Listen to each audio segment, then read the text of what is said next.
Estimado público asistente, nos complacemos en anunciar la segunda llamada. Segunda. Hola, hola. Muy buenos días, tardes, noches, madrugadas. Quien quiera que sea que se encuentre al otro lado escuchando. Queridos gatos locos, el día de hoy amanecí cursi a morir. Por ello traigo para deleite de sus oídos un meloso cuentito japonés, algo poco habitual en este rinconcito sonoro. Mi intención, seguir nutriendo y enriqueciendo ese de por sí rico y nutrido concepto de amor que hemos venido heredando de ciertos cuentos, principalmente los de hadas, ciertas películas, novelas, obras de teatro, telenovelas, series, canciones, y que sin lugar a dudas ha sido piedra angular generación tras generación de nuestras sanísimas interacciones románticas. ¿Listos para un poco de miel? Yo espero que sí, porque ha llegado el momento de dar paso a este cuento que, como ya es costumbre, dedico a mi madre por leerme cuando era niño, a mi padre por regalarme aquella radiocasetera, al niño que fui por combatir el aburrimiento con tanta creatividad, al hombre que soy por tomar este sueño entre las manos y trabajar para tornarlo realidad, y por último, no por ello menos importante, a ti, quien quiera que seas y desde donde sea que me estés escuchando. Ha llegado la hora de correr el telón y de que empiece la función. Estimado público asistente, Damián Sastre presenta La sombra de la muerte de Yuran Hisao. Esta es tercera llamada. Tercera. Comenzamos.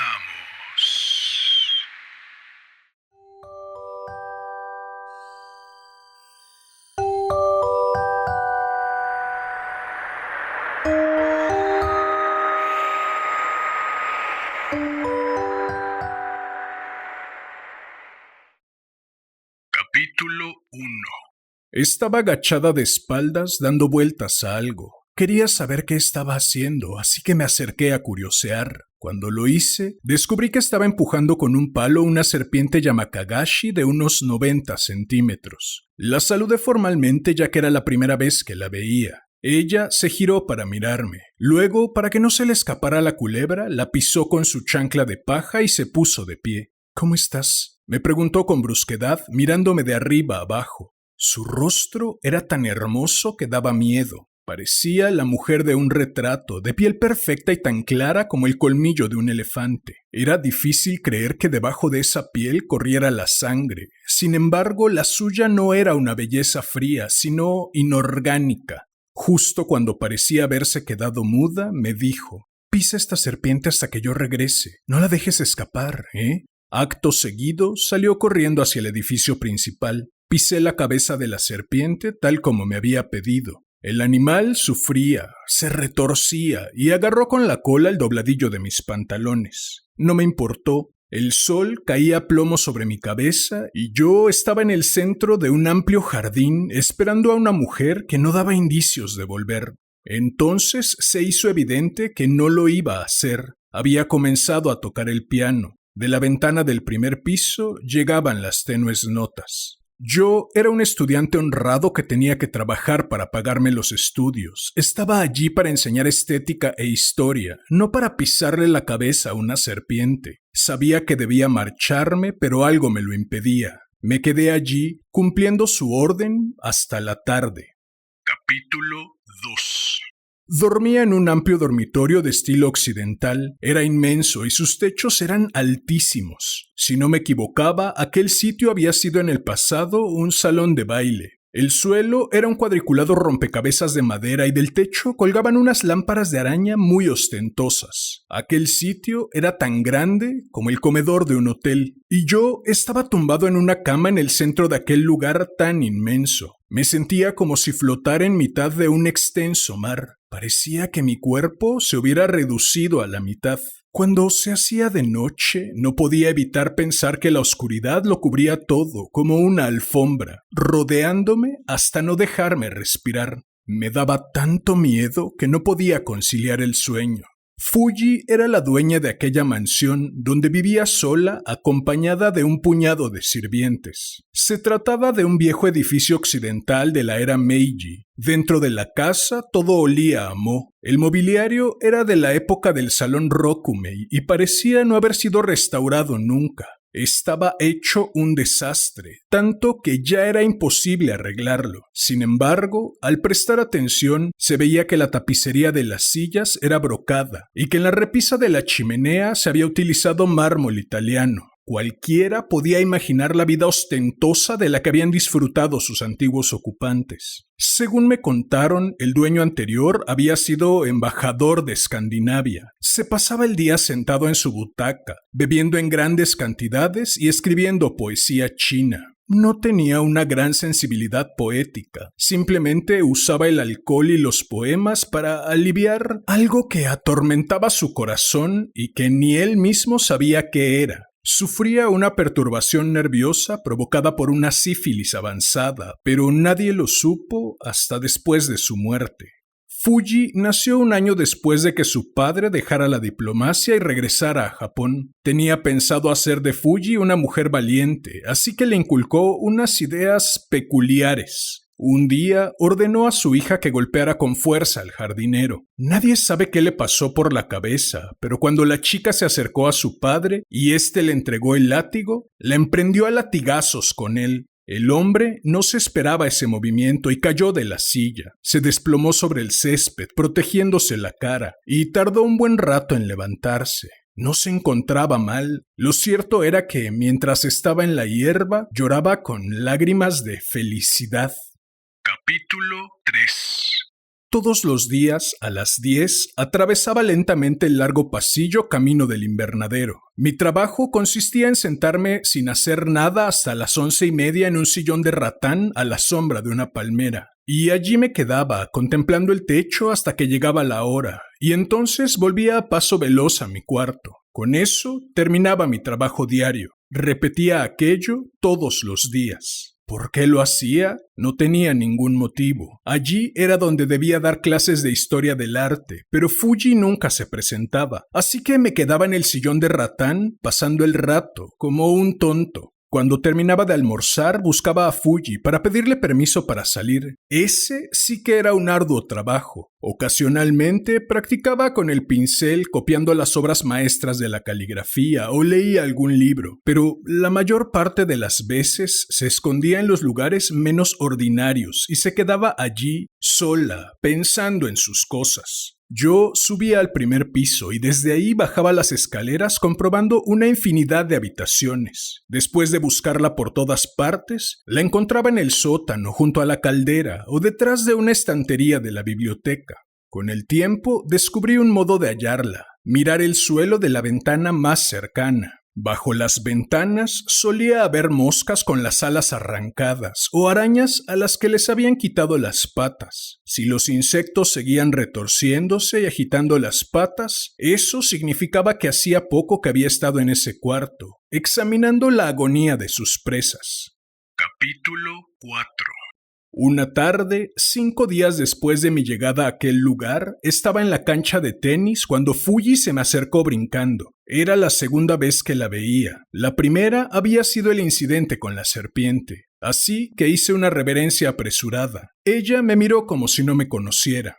«Ah, claro, aún no te he invitado a comer», me dijo con extrañeza. No sabía de qué me estaba hablando. «¿Cómo?», le respondí. «Mi especialidad es un plato francés llamado conejo a la cazadora. ¿Te lo preparo? ¿Te gusta?» Aunque no sabía qué era, si le decía que no, quizás se molestaría, así que decidí no poner resistencia.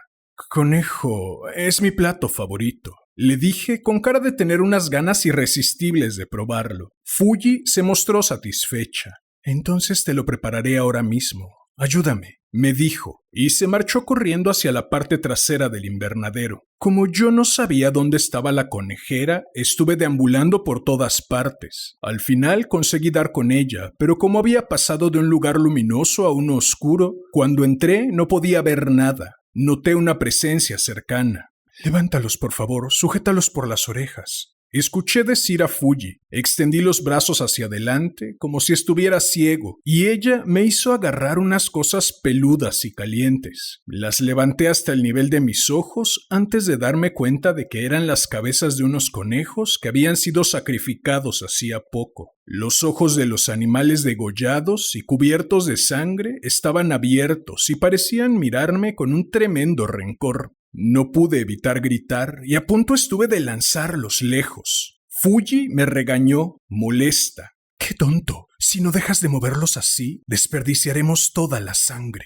Fuji estaba agachada en la penumbra, cerca de mis piernas, intentando recoger en una olla la sangre de los conejos. Yo ya intuía que era despiadada, pero aquello me pareció demasiado. Yo, que era un hombre adulto, estaba a punto de desmayarme. Más tarde descubrí que el conejo a la cazadora era un plato de conejo en una salsa de vino tinto con su propia sangre. Se trataba de una receta francesa bastante refinada, aunque yo no había oído hablar nunca de ella.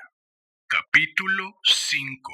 Fuji no comía ningún ave si no la preparaba ella misma. Era una muchacha extraña, sin duda, y en repetidas ocasiones me obligó a ayudarla a hacerlo. Yo sujetaba las aves por el pecho o las patas, mientras ella les cortaba el pescuezo o las desplumaba. Por alguna extraña razón, esto que a priori parecía tan duro no me resultaba nada molesto. Conforme me fui acostumbrando, empecé a encontrarle la gracia. Por este motivo comencé a ser el favorito de Fuji y algunas veces me pedía que la acompañara a tomar una copa o a dar un paseo en coche. Había heredado de su padre el gusto por el alcohol, pero no solo bebía vino o coñac. Cada noche se tomaba 3 botellas de 180 mililitros de un sake de calidad superior. Normalmente bebía hasta caer rendida, y entonces se apoyaba en mi hombro, y yo la acompañaba hasta su dormitorio, mientras ella cantaba canciones irreverentes. No le importaba mostrarse irresponsable. Hacía lo que le daba la gana.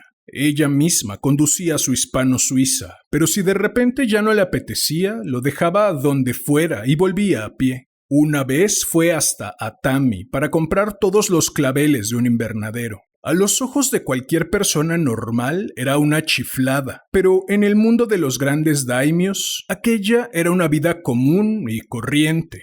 Yo había empezado a pensar que su crueldad era un resquicio de los tiempos de Sengoku. De hecho, no creía que hubiera una mujer más excéntrica que ella. Tan pronto tocaba la campana de servicio a las 3 de la mañana, como pasaba semanas sin permitir que nadie se acercara a ella. Una vez me despertó a patadas y me ordenó que la acompañara a cazar patos salvajes en Chiba. Ya llevaba un mes en aquella vida de locos cuando una noche, a las 12, me despertó la campana. Llamé a la puerta del dormitorio de Fuji, pero no escuché su voz de alondra. Decidí entrar. Al hacerlo, vi que había varias prendas esparcidas sobre la alfombra y el sofá, una camisola beige, unas babuchas y un culot rosa, además de otras cosas. Yo no sabía nada de prendas femeninas, y todas aquellas cosas estaban allí tiradas como si fueran pétalos de flores.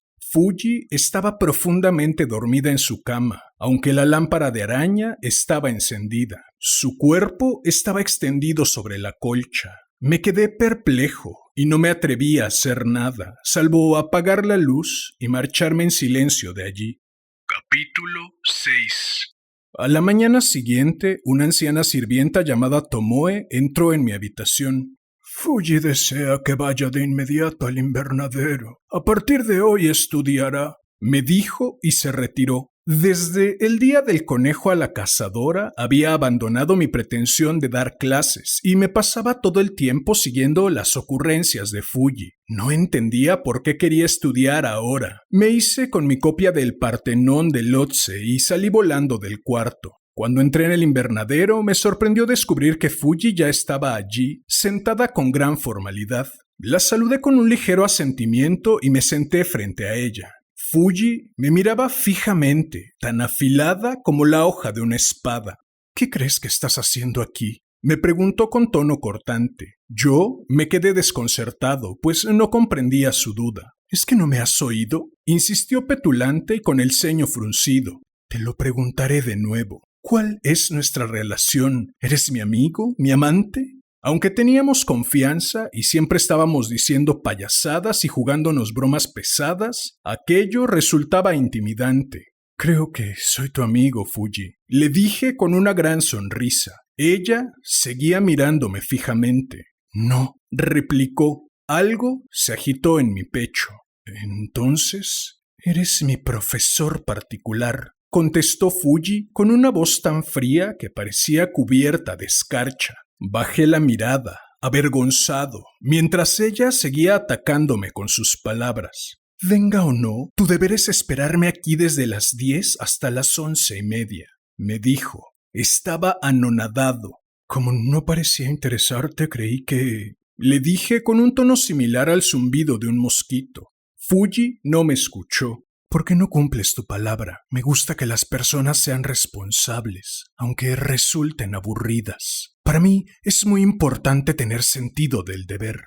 Eso era algo difícil de creer. Sin embargo, no me atreví a decir tal cosa y seguí mostrándome sumiso. ¿Qué haces? Anda, levanta la cabeza, me dijo de repente en su travieso tono habitual. Me sentí aliviado. Al parecer, me había gastado una broma. ¿Qué te ha parecido? Estabas muerto de miedo, ¿eh? ¡Qué risa! Deberías haberte visto la cara. Se acercó a mí de repente. ¿Crees que estoy enfadada? No lo estoy. Estoy triste y es así como lo demuestro. Puede que no lo sepas, pero he tenido muy mala suerte con los profesores. Todos terminan desapareciendo, me dijo. Una sonrisa levantó sus pómulos de porcelana. Seguía mirándome fijamente. Eres tan caprichosa que no me extraña que huyan. ¿Crees que será por eso? Murmuró con coquetería. Me sentí tentado a contarle cómo se había quedado dormida la noche anterior, pero todavía duraba el susto y no estaba de humor. Anoche sobre las 11 me pareció oír la campana. ¿Sería mi imaginación? Le pregunté haciéndome el tonto. Fuji ladeó la cabeza. No me acuerdo, contestó. Capítulo 7. Pasaron 2 o 3 días. Una mañana, Kimbara, uno de mis compañeros, me detuvo al salir de la universidad. Oye, ¿estás yendo a la mansión de los Kagawa? Cuando le respondí que sí, Kimbara se rió con socarronería.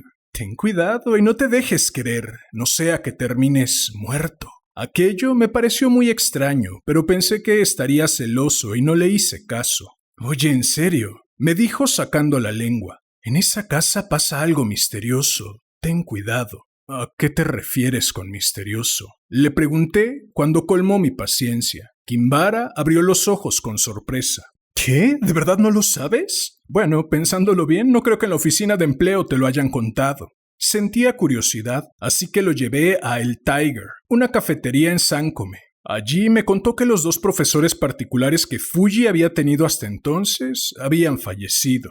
Dicen que uno se cayó de un acantilado de Yari y el otro se ahogó. Aquello no me preocupó en exceso, pues ese tipo de coincidencias se daban continuamente. Kimbara también daba clases particulares para pagarse los estudios, pero era muy envidioso y siempre estaba criticando a aquellos que trabajaban en casas de familias de alcurnia. Pensé que se trataba del mismo veneno de siempre y lo dejé estar. Puede que fueran despistados, repliqué y nos despedimos. Aquella noche me acosté casi a medianoche, como siempre. El alcohol que había tomado seguía en mi estómago y no podía conciliar el sueño. Fumé y cambié de postura. Después de un rato, un extraño e inexplicable escalofrío recorrió mi cuerpo, como si fuera electricidad desde las uñas de los pies hasta mi nuca. Grité y me levanté de un salto de la cama. Revisé todos los rincones de la habitación sin encontrar nada más que el silencio de la noche. No había nada inusual. Apoyé la cabeza en la almohada, pero seguía estando preocupado. ¿Por qué me había asustado tanto? Me levanté de nuevo, me encendí un cigarro, cerré los ojos con fuerza y esperé la repetición del fenómeno que me había perturbado tanto.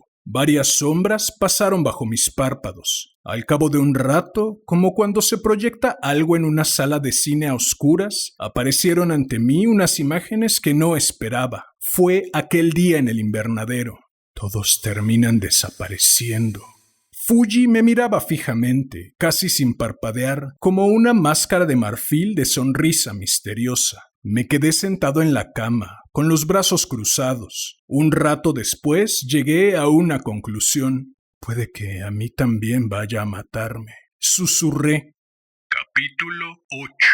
Decidí preguntar en la oficina de empleo las direcciones de los anteriores profesores. Por suerte, aquel día era el Higan, así que compré 2 cajas de incienso y me hice pasar por un sirviente de los Kagawa. No había por qué angustiarse. Conocía las causas de sus muertes, y en cuanto me cerciorara de que todo había sido normal, me desharía de aquel desasosiego y aflicción. En caso de que fuera verdad, pensaría una solución. Fuji seguía de buen humor, pero eso no me tranquilizaba. Al contrario, me parecía una señal de peligro. Aquellos días había cierta distancia entre nosotros y eso me mortificaba. Cada paso, cada movimiento, cada parpadeo suyo hacían brotar en mí la semilla de la intriga y la desconfianza. Me pasaba el día temiendo lo peor e incluso había adelgazado. Lo mejor habría sido alejarme de aquella casa, pero me sentía tonto por estar tan angustiado sin razón. Después de rezar ante el altar, localicé a los parientes más bobos y los interrogué sobre los difuntos. Me dijeron que eran inteligentes, jóvenes de mucho provecho, todo cosas para quedar bien, pero tras mucho insistir, finalmente logré sonsacarles la verdad. Uno de ellos se precipitó cuando escalaba el monte Tsubaguro y el otro se ahogó mientras nadaba. Cuando les pregunté por los detalles, evadieron el tema. No descubrí nada más sobre el ahogado, pero me revelaron que Fuji había estado presente el día del accidente en Tsubaguro. Nadie tenía ninguna prueba. Lejos de aclararse, el misterio era cada vez mayor. Por suerte, Fuji no me llamó aquella noche y pude retirarme temprano. Me tumbé en la cama y me puse a pensar. La única certeza era que los profesores de Fuji habían muerto, uno de ellos en su presencia. Quizá fuera una coincidencia, pero no lo parecía. Si Fuji los asesinó, ¿cuál había sido el motivo? En mi caso, yo sabía la razón. Había lastimado su orgullo. Si me mataba, sería por venganza. Había cometido 2 errores: acceder a sus peticiones y rechazar su acercamiento amoroso. Para ella, mi rechazo, aunque indirecto, había sido algo imperdonable. Pero si hubiera estado sentado bajo la palmera a la hora pactada, su anhelo se habría visto satisfecho y probablemente hubiera ocurrido algo. Al menos, no se habría roto la armonía. El enfado de Fuji aquella mañana había estado provocado por una doble indiferencia, y para rematar la jugada, le comenté que la noche anterior había oído la campana, como si me burlara de ella. Con aquella frase había dictado mi sentencia de muerte. Esa era la razón en mi caso. ¿Sería incorrecto pensar que a los otros 2 les pasó lo mismo? Si no, ¿cuál fue el motivo? De cualquier manera, ¿por qué tenía que saber yo que estar a la hora pactada era tan importante para ella? Pensé que se trataba de otra de las excentricidades de la hija caprichosa de un daimyo. Lo lamentaba, pero no serviría de nada demostrar la sinceridad de mis sentimientos. Fuji no me perdonaría. Capítulo 9. Aquella mañana paseamos junto al acantilado de Shinsen, que daba vértigo solo estando allí. Esperaba que Fuji me empujara por detrás y no opondría resistencia, pues no podía seguir aguantando aquella angustia. Necesitaba saber la verdad. Mi mente ya no soportaba la intriga. El deseo de conocer la verdad ardía en mi alma. Para lograrlo, llegué a la conclusión de que debía exponerme al peligro y me detuve al borde del acantilado. Fuji comenzó a acercarse lentamente. En ese momento, escuché una voz desde el puente colgante que había debajo. ¡Es peligroso estar ahí! ¡Retrocede! Capítulo 10.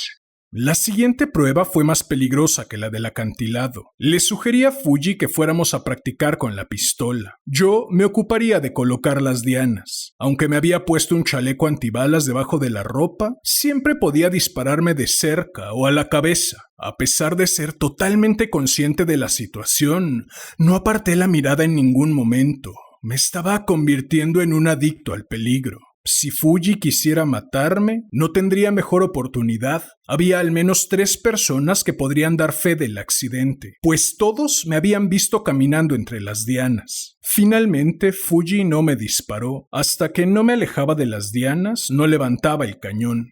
Cuando estuve de nuevo en mi dormitorio, acerqué la silla a la ventana y me senté. La razón por la que no me había disparado era que no tenía intención de hacerlo. Debía haber planeado otra forma más efectiva. ¿Pero cuál? Fruncí el ceño. Evalué todos los métodos que se me ocurrían hasta llegar a una conclusión que me hizo tambalearme de horror. Va a envenenarme. Ya he explicado que Fuji no dejaba que nadie tocara las aves y los conejos que se comía, y como yo le ayudaba a matarlos, también los comía. Si quería envenenarme, no podría hacerlo de forma más ingeniosa. A finales del siglo XVII hubo un oficial alemán llamado Siggi, que envenenó a varias personas inyectando colchicina en los patos que posteriormente les enviaba. Este hecho se hizo público cuando, en su lecho de muerte, confesó su fechoría. ¿Por qué no me empujó por el acantilado? ¿Por qué no me disparó fingiendo un accidente? Ahora ya conocía la razón. La inteligente Fuji no quería repetir el modo en el que había matado a los otros dos. Y entonces entendí por qué había sido tan amable aquel día en el invernadero. Ella quería que me quedara. Probablemente me estaba administrando arsénico en pequeñas dosis. No tenía ninguna duda de que me estaba asesinando lentamente. Además, encajaba a la perfección con sus gustos. Cuando salíamos a cazar insectos, ella nunca los mataba de un golpe. Les arrancaba las patas o las alas. Cuanto más sufría el insecto, más disfrutaba ella. Bajo los efectos del arsénico, mis funciones metabólicas se debilitarían poco a poco y me apagaría lentamente hasta morir. Capítulo 11.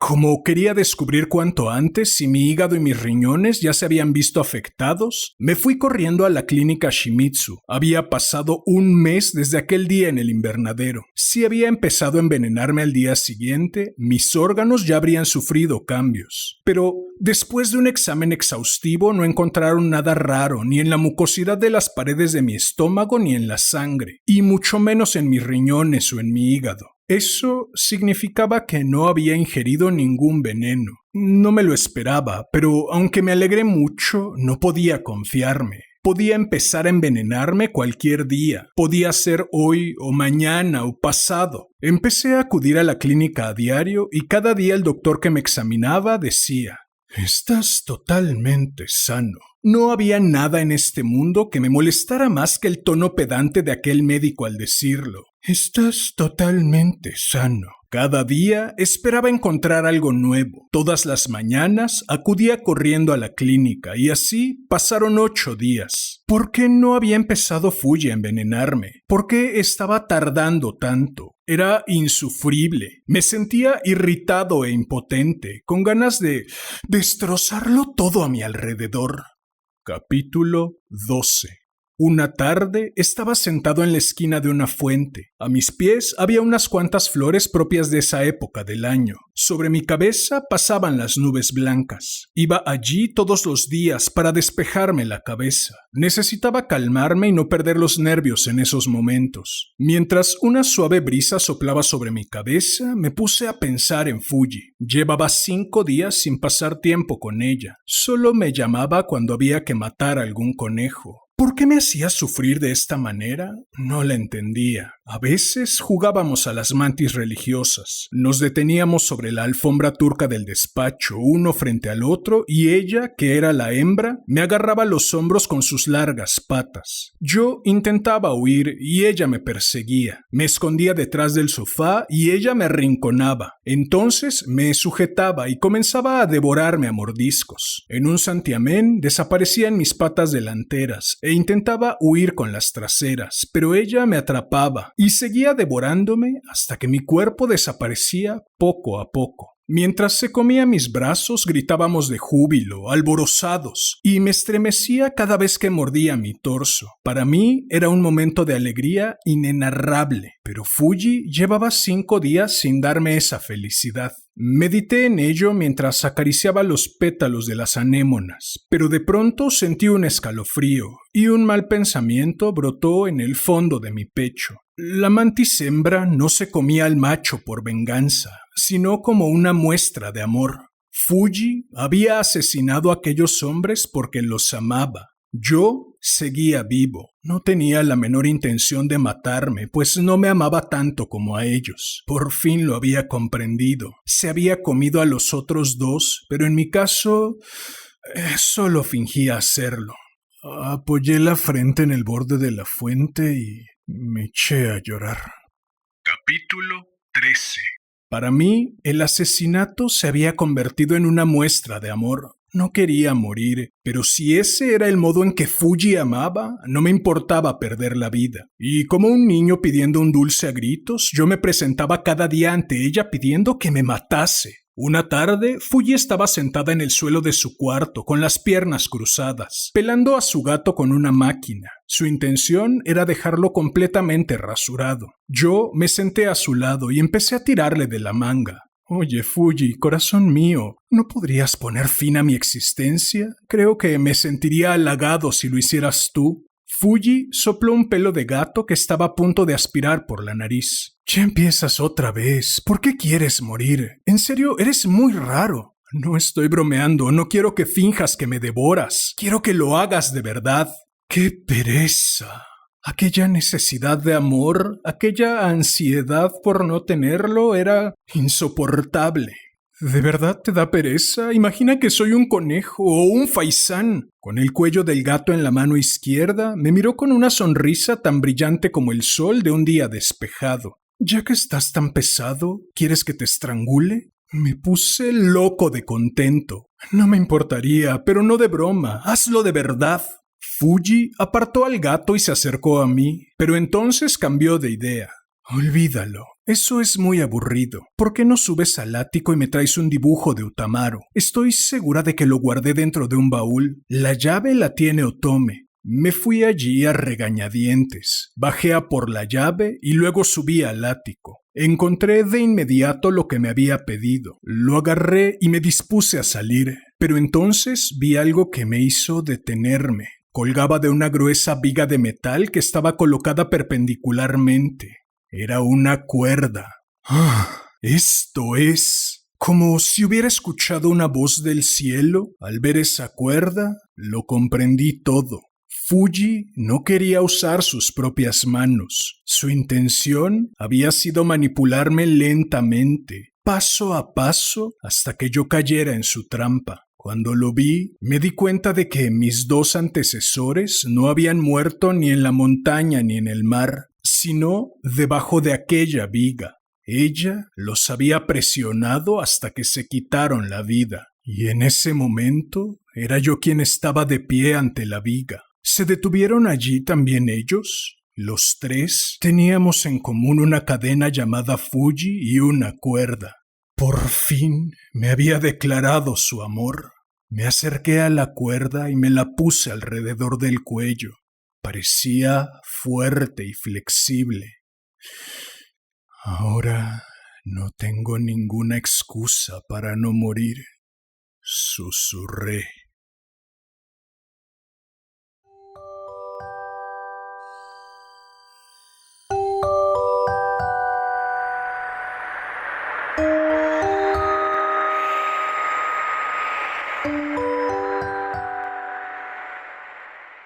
Bien, pues eso fue La sombra de la muerte de Yuran Hisao. Espero que lo hayas disfrutado. Si fue así, agradecería enormemente que me ayudaras suscribiéndote y activando la campanita, dejando un comentario, dando manita arriba, compartiendo, difundiendo. Vale. Hoy no pienso enredarlos con reflexiones infinitas. En esta ocasión cerraré únicamente con una brevísima frase mía que, modestia aparte, amo particularmente y dice así: para oídos del sediento, cualquier sonido será de agua. Ahí se las dejo de tarea. En fin, si a ti como a mí te gusta enriquecer y nutrir tu imaginario en torno al amor... Si deseas hacerme saber tu opinión acerca de esta nave de los gatos locos, si deseas estar al tanto del contenido que publico o si deseas sugerir un cuento o una pluma nueva para cualquiera de las dos secciones de este hermoso, sensual y exquisito podcast.